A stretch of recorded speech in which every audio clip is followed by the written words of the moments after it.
আসছে গোপাল, যাচ্ছে গোপাল, ভাবছে গোপাল, হাসছে গোপাল, আসছে গোপাল, যাচ্ছে গোপাল, ভাবছে গোপাল, হাসছে গোপাল। যুগের পরে যুগ কেটে যায়, মানুষ তাকে ভোলে না। যুগের পরে যুগ কেটে যায়, মানুষ তাকে ভোলে না। চলে না রে, চলে না রে, চলে না রে, চলে না, চলে না রে, চলে না রে, কাকে ছাড়া চলে না। কে সে পরিচয় কি তার? হাসির রাজা, জ্ঞানের রাজা, রসিক রাজা গোপাল ভাঁড়। হাসির রাজা, জ্ঞানের রাজা, রসিক রাজা গোপাল ভাঁড়। হাসির রাজা, জ্ঞানের রাজা।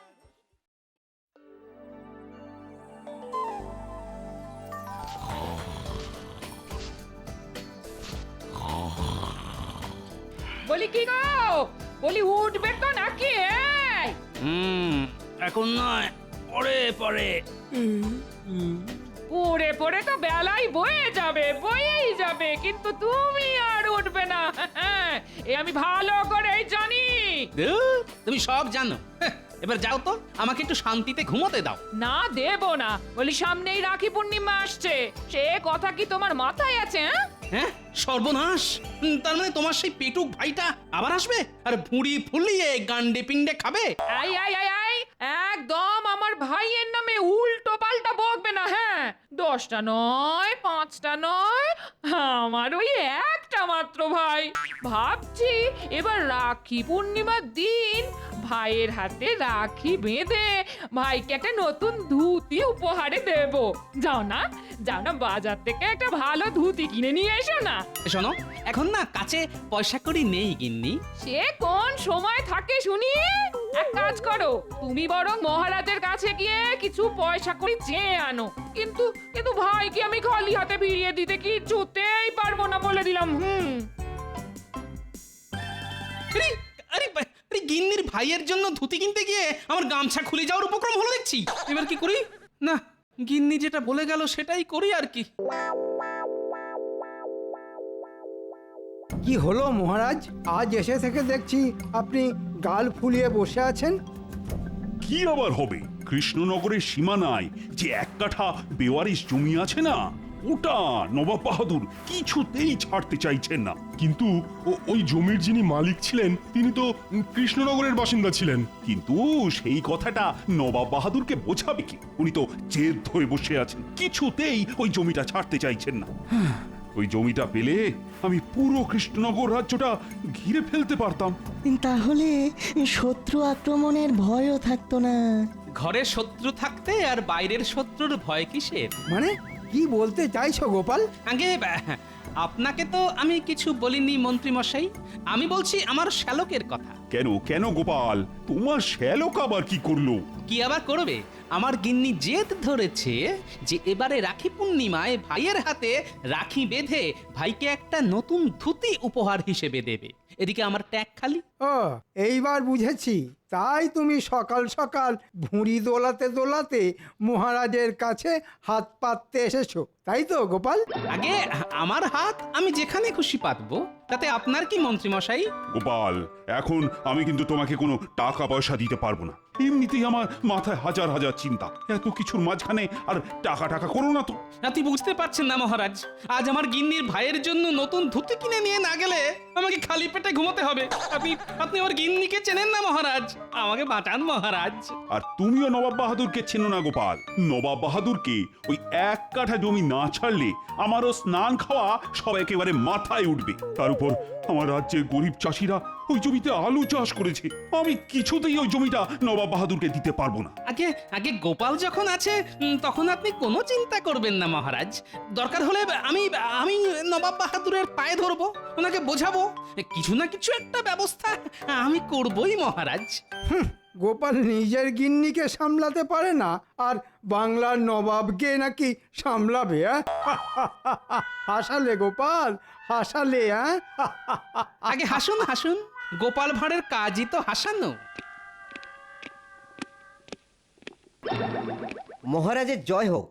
নবাব বাহাদুর আপনার জন্য এই চিঠিটা পাঠিয়েছেন। হ্যাঁ, নবাব বাহাদুর, আরে এই মন্ত্রী, চিঠিতে কি লেখা আছে পড়ে ফেলো না।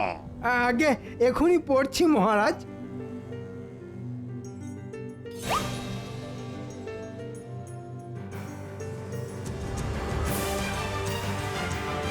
সর্বনাশ, নবাব বাহাদুর লিখেছেন আগামী পূর্ণিমার মধ্যে কৃষ্ণনগরের সীমানায় যে 1 কাঠা জমি আছে ওটা ওনার নামে লিখে না দিলে উনি আপনাকে বিরিয়ানির হাঁড়ির মধ্যে ঢুকিয়ে সেদ্ধ করে দেবেন। সর্বনাশ, যেটার ভয় পাচ্ছিলাম সেটাই হলো দেখছি। এই এবার কি হবে গো? যে করেই হোক মহারাজকে এই বিপদ থেকে উদ্ধার করতেই হবে। মহারাজ খুশি হলে আমার ট্যাঙ্ক আবার ভরে যাবে। মহারাজ খুশি, গিন্নিও খুশি, আর আমার শান্তি। মহারাজ, আর কোনো উপায় নেই, আপনি বরং জমিটা ছেড়ে দিন। না মহারাজ, তার আগে আমি একবার আমাদের নবাব বাহাদুরের সঙ্গে কথা বলতে চাই। নবাব বাহাদুর যা এক গুঁয়ে লোক, ওনাকে বুঝিয়ে রাজি করানো আর ওই হাতিকে আলোয়ান পরানো একই ব্যাপার। আর গোপাল ভাঁড়ও কম যায় না রাজবৈদ্য। বেশ বেশ, তাই হবে। আমরা তাহলে কালই সকাল সকাল রওনা দেব।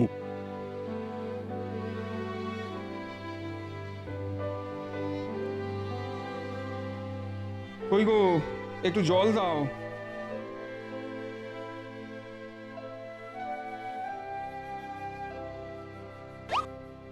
এবার আলু চাষ কেমন হচ্ছে গো?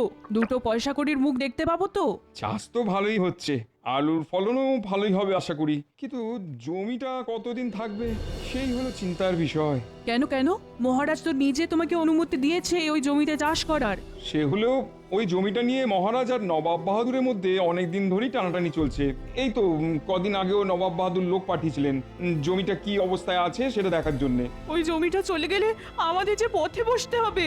হায় হায় হায় হায়, ভগবান আমাদের দিকে একটু মুখ তুলে তাকাও।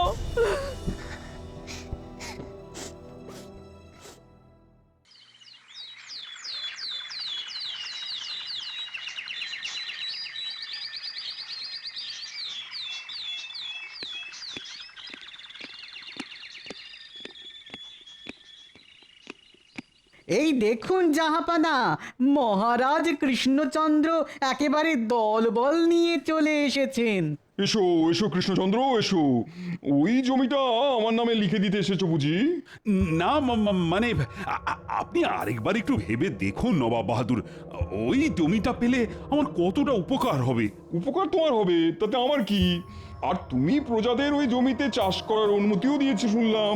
তোমার রাজ্যের এক প্রজা ওই জমিতে আলু গাছ বসিয়ে আলু চাষও শুরু করেছে।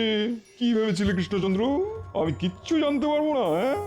না না, আমি মানে নবাব বাহাদুর, ছোট মুখে বড় কথা, তাও বলি, ঝামেলা না করে আলোচনা করে সব মিটিয়ে নিলে হয় না? দেখেছেন জাহাপানা, মহারাজ কৃষ্ণচন্দ্র যেই বিপদে পড়েছে অমনি গোপালকে বগল দাবা করে নিয়ে এসেছে। আলোচনা মানে কিসের আলোচনা? এই এই যেমন জমিটা যেমন আছে তেমনই থাক। ওই জমিতে যা চাষবাস হবে তার অর্ধেক নেবেন আপনি, আর অর্ধেক নেবে মহারাজ। ভালোই বুদ্ধি ফেলেছো কৃষ্ণচন্দ্র, তাই গোপালকে সঙ্গে এনেছো। তবে আমিও ছেড়ে দেবো না, বুঝলে? দেখুন না নবাব বাহাদুর, যদি আলোচনা করে সব মিটিয়ে নেওয়া যায় তাহলে ভালোই হয়। আপনি যে প্রস্তাব দেবেন আমরা তাতেই রাজি, শুধু জমিটা যেমন আছে তেমনই থাকবে। তাই নাকি? আমি যে প্রস্তাব দেবো তাতে তোমরা রাজি? বাহ বাহ বাহ বাহ বাহ। তাহলে শোনো কৃষ্ণচন্দ্র, আমি চাই ওই জমিতে কোনো মানুষ যেন পা না দেয়। ওই জমি আমি না পেলে কাউকে পেতেও দেবো না। হ্যাঁ, আবার কেমন প্রস্তাব নবাব বাহাদুর? কেন কেন, একটু আগেই তো তোমার মন্ত্রী বলল আমি যে প্রস্তাব দেবো তোমরা নাকি তাতেই রাজি। আগে তাই হবে নবাব বাহাদুর, আমরা কেউ ওই জমিতে পা দেব না, কিন্তু ওই জমিতে আমাদের রাজ্যের এক গরিব প্রজা আলু চাষ করেছে। তাকে যদি আপনি অনুমতি দেন, যতদিন না ফসল ফলছে ততদিন ওই জমিতে পা দেওয়ার, তাহলে খুব উপকার হয় নবাব বাহাদুর। না না না না, আমি এক কথার মানুষ।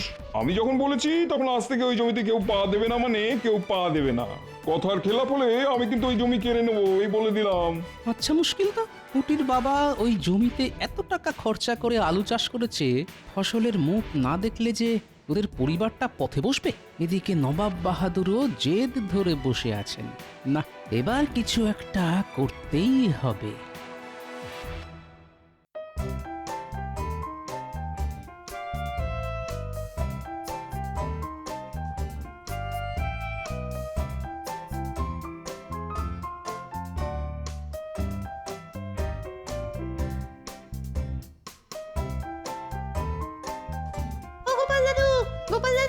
এই তোদের গোপাল দাদু বাড়িতে নেই।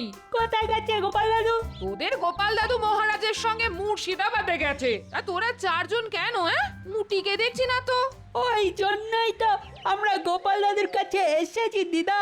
পুটি বলেছে এবার নাকি ও আমাদের রাখি পরাবে না। সে কি? পুটির আবার কি হলো? কারবার কি হয়েছে?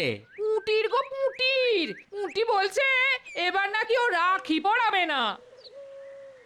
এই ন্যাপলা, গুলটে, ন্যাপা, পুচকে, তোরা কিছু বলিসনি তো পুটিকে? না গোপাল দাদু, আমরা কিচ্ছু বলিনি। চল তো একবার কি দেখে আসি পুটির আবার কি হলো।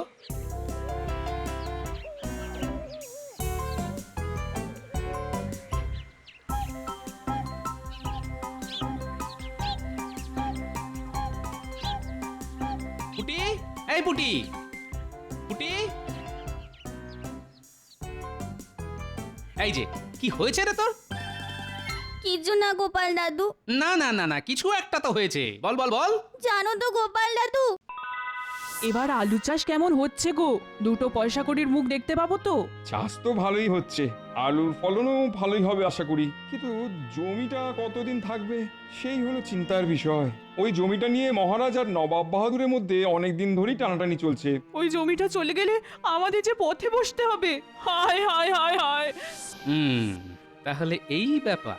আমরা খুব গরিব গোপাল দাদু, আর রাখি পরালে ভাইদের উপহার কিনে দিতে হয়, কিন্তু উপহার কিনতে গেলেও তো পয়সা দরকার হয়। তাই তুই কাউকে রাখি পড়াবি না বলেছিস, তাই তো? হ্যাঁ গোপাল দাদু। পাগলি মেয়ে একটা। শোন, তুই কোনো চিন্তা করিস না পুটি, তোদের গোপাল দাদু বেঁচে থাকতে তোদের কোনো আনন্দই মাটি হবে না। আসছে পূর্ণিমায় তুই সবাইকে রাখি পড়াবি। কি মজা, কি মজা। এবারে আমাকে একটু বুদ্ধির গোড়ায় ধুনো দিতে হবে। একটা জব্বর দেখে উপায় বার করতে হবে যাতে মহারাজও খুশি হয় আর বাচ্চারাও।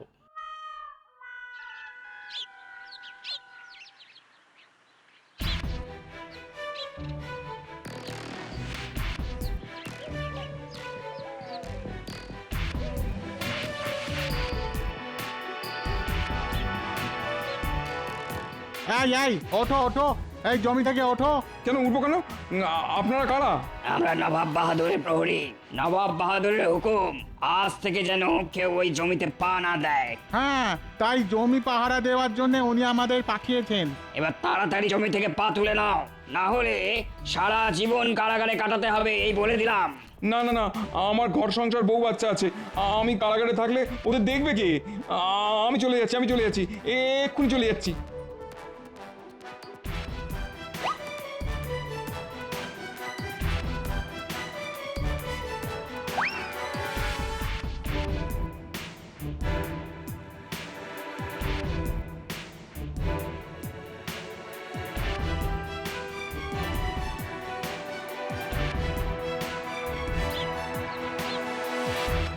মহারাজ। এই যে মন্ত্রী, তুমি হলে যত নষ্টের মূল। কেন মহারাজ, আমি আবার কি করলাম? তোমাকে কে বলেছিল, কে বলেছিল নবাব বাহাদুরের সামনে মুখ খুলতে? এই তোমার জন্যই নবাব বাহাদুর অমন একখানা প্রস্তাব দিলেন, আর আমাদেরও সেটা মুখ বুঝে মেনে নিতে হলো। একটু বোঝার চেষ্টা করুন মহারাজ, তখন ওরকম না বললে নবাব বাহাদুর আরও রেগে যেতেন। এখন জমিটা নবাব বাহাদুরেরও না, আপনারও না। সেটাই তো সমস্যা।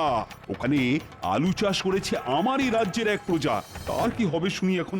তার কথা বাদ দিন, জমির ঝামেলা মাথা থেকে নেমেছে এই অনেক। মহারাজ, আমাকে বাঁচান মহারাজ। তুমি তো ওই জমিতে আলু চাষ করেছিলে, কি তাই না? আগে হ্যাঁ মহারাজ, একটু আগে নবাব বাহাদুরের দুজন প্রহরী এসে আমাকে জমি থেকে পা তুলে নিতে বললেন, আর বললেন ওই জমিতে আর কোনোদিনও পা না দিই, তাহলে নাকি আমাকে সারা জীবন কারাগারে কাটাতে হবে। সে কি? এক কাজ করো, তুমি বরং চাষবাস ছেড়ে অন্য কোনো ব্যবসা শুরু করো। ওই জমিতে আর কোনো মানুষই পা দিতে পারবে না। অনেক কষ্ট করে ওই জমিতে আলু চাষ করেছি মহারাজ, ফসল তুলতে না পারলে যে আমার অনেক ক্ষতি হয়ে যাবে। আমাকে আমাকে সাহায্য করুন মহারাজ, আমার বউ ছেলে মেয়ে না খেতে পেয়ে মরে যাবে। গোপাল ভাঁড় বেঁচে থাকতে সেটা হবে না পুটির বাবা। গোপাল, ওহ, তুমি আবার কি করবে? দেখুন না শুধু কি করি। পুটির বাবা, বল গোপাল দাদা। আসছে রাখি পূর্ণিমার মধ্যে তোমার গাছের আলু ফলবে তো? সে রোজ যদি গাছে জল দেওয়া যায় তাহলে ফলবে বই কি। বেশ, তুমি রোজ তোমার চাষ করা আলু গাছে জল দেবে, কিন্তু পাশের জমিতে দাঁড়িয়ে ছুঁড়ে ছুঁড়ে ভুলেও ওই জমিতে পা দেবে না। তারপর বাকি কাজটা গোপাল করবে। এই গোপাল, এই কি চলছে বলো তো তোমার মাথায়? বুদ্ধি মহারাজ, বুদ্ধি। আমি ঠিক ওই জমির আলু বার করে আনবো, তাও জমিতে পা না দিয়ে। সত্যি? আগে সত্যি সত্যি সত্যি 3 সত্যি। ফসলের মুখ তুমি দেখবেই পুটির বাবা। গোপাল ভাঁড় কথা দিল। বেশ বেশ গোপাল, আমার না তোমার উপর পূর্ণ বিশ্বাস আছে। আর মহারাজ, আমার দিকটাও একটু দেখুন এবার। সবই তো জানেন আপনি মহারাজ।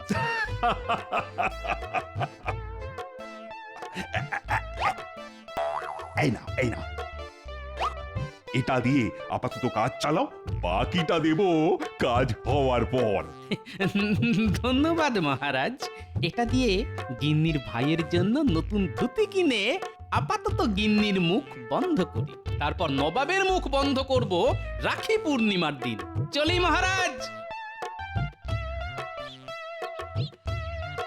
আপনি আবার গোপালের ফাঁদে পা দিলেন মহারাজ।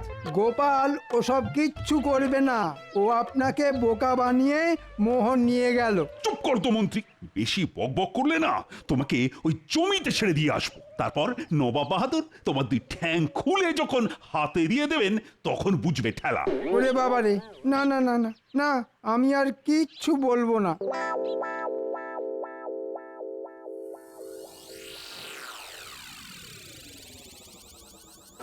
আমরা কোথায় যাচ্ছি গো গোপাল দাদু? রাস্তা বানাতে। কোথায় যাওয়ার রাস্তা গোপাল দাদু? দাঁড়া দাঁড়া, সব যদি এখনই বলে দিই তাহলে কাল সকালে চমকটা দেব কি করে? তাই মুখ বন্ধ। চল তাড়াতাড়ি।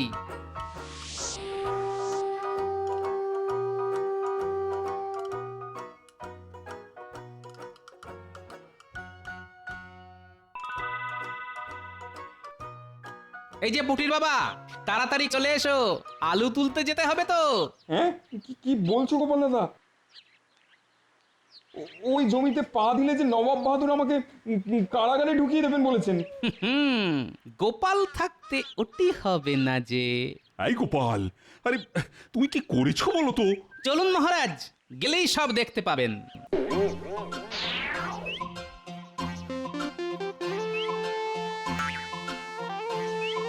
ওই দেখুন মহারাজ, নবাবের 2জন প্রহরী দাঁড়িয়ে জমি পাহারা দিচ্ছে।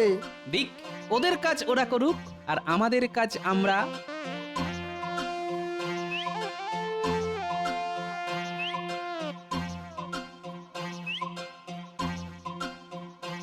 এটা কি গোপাল দাদা? এটা হলো সুড়ঙ্গের মুখ। এই রাস্তা ধরে গেলে সুড়ঙ্গ তোমাকে নিয়ে যাবে ওই জমির নিচে, যে জমিতে তুমি আলু চাষ করেছো। আর আমরা সবাই জানি আলু হয় মাটির নিচে, তার ফলে তোমাকে আর ওই জমিতে পা দিয়ে ফসল বার করতে হবে না পুটির বাবা। তুমি এই সুড়ঙ্গ ধরে গেলেই ফসল পাবে। তাই নাকি? তবে আমি এক্ষুনি যাচ্ছি গোপাল দাদা। বাহ গোপাল, বাহ, দারুণ বুদ্ধি তো। গোপাল ভাঁড়ের বুদ্ধি দারুণ না হয়ে উপায় আছে মহারাজ।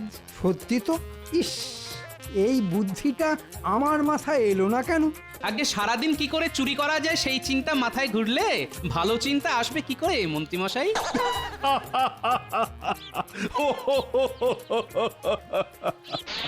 এই দেখুন মহারাজ, আমার চাষ করা ফসল। এবার এগুলো বাজারে বিক্রি করে আমি সংসার চালাতে পারবো, আমার ছেলে মেয়েগুলো খেয়ে পড়ে বাঁচতে পারবে। ধন্যবাদ, ধন্যবাদ মহারাজ। সব হয়েছে এই গোপালের জন্য, তাই ধন্যবাদ দিতে হলে আমাকে নয়, গোপালকে দাও। একজন সৎ কর্তব্যপরায়ণ রাজ্যবাসী হিসেবে এ তো আমার কর্তব্য মহারাজ।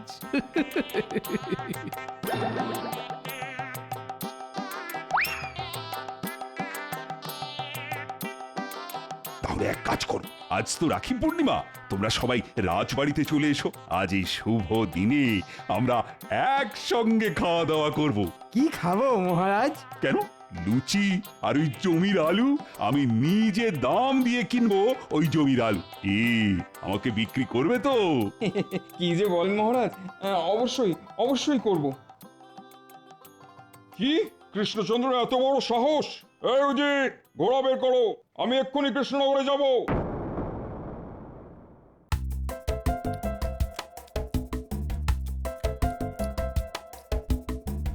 তোমাকে আর দুটো লুচি দিই গোপাল?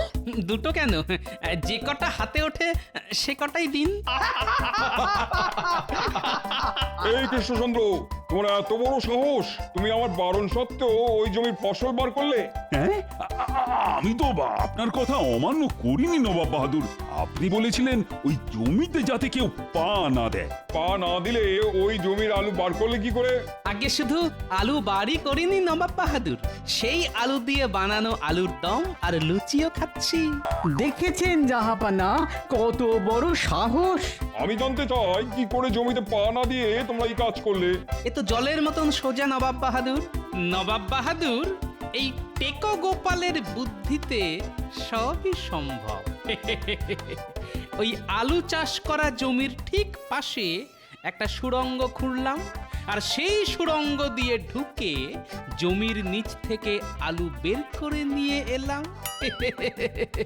হ্যাঁ হ্যাঁ নয়, হ্যাঁ। বাপরে বাপ, দারুণ বুদ্ধি তো তোমার গোপাল। তাহলে আসলে আমি কপাল করে একটা গোপাল পেয়েছি, কি বলে নবাব বাহাদুর? সে তো বটেই, সে তো বটেই। গোপাল শুধু কৃষ্ণনগরের গর্ব নয়, গোটা বাংলার গর্ব। আমার একটা অনুরোধ আছে আপনাদের কাছে। আপনাদের এই পায়ে পা দিয়ে ঝগড়া বন্ধ করে রাখি পূর্ণিমার এই পবিত্র দিনে আপনারা একে অপরকে কাছে ডেকে নিন না, তাতে বাংলারই ভালো। এই কথাটা তো মন্দ বলনি। কই কই কই, রাখি দাও আমাকে, আমি কৃষ্ণচন্দ্রকে রাখি পরিয়ে দিতে চাই। এই আমি কৃষ্ণচন্দ্রের হাতে রাখি বাঁধলাম। আজ থেকে সমস্ত ঝগড়া বন্ধ। আর উপহার হিসেবে আমি ওই এক কাঠা জমি কৃষ্ণচন্দ্রকে দিলাম। এবার খুশি তো? খুব খুব খুশি। যাক, সব ভালো তার, শেষ ভালো যার। ওদিকে গিন্নিও খুশি, এদিকে মহারাজও। রানীমা, আরে আমাকে আর কটা লুচি দিন।